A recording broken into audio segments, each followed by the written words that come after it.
立法院今仔审查司法院大法官的人事案，早起审查被提名人何偌吉的资格。在野党是质疑讲，大法官的事件已经超过立法权了。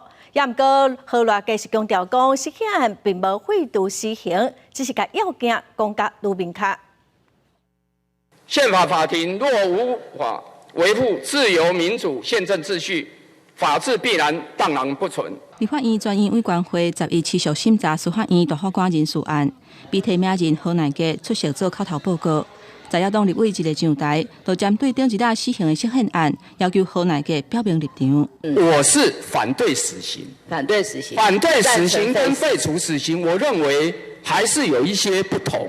用解释取代立法，你认为这在宪法法院或者是全世界的立法例上有这样的方法吗？他们在具体解释的时候，当然每一个阶段，它会有每一个阶段不同的考量。什么才算最严重的犯行？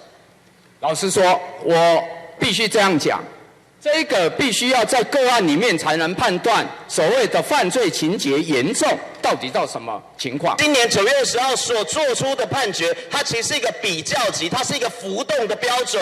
今天法官如果认为说他的浮动的标准不一致的话，他就没有办法全国一致性嘛。国民党立委洪明凯质疑死刑涉宪案的无合理性，佮讲到大多数的民调显示民众是反对废除死刑。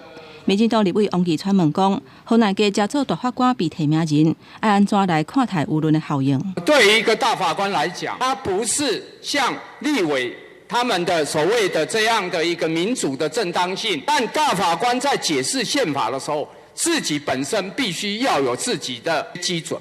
对我来讲，很简单的就是民主、自由、法治、人权保障，它的高度必须要能够纵观国家的一个全部的状况，不是媒体或者是舆论然后他们做了什么，大法官一定要依照这个媒体跟舆论去走。对死刑涉宪案，在野党以实际废除死刑，质疑大法官的解释是司法权干涉立法权。何乃吉是驳回讲，并无废除死刑。大法官的解释是甲重点讲互清楚，确定死刑判决谨慎甲点定的特性。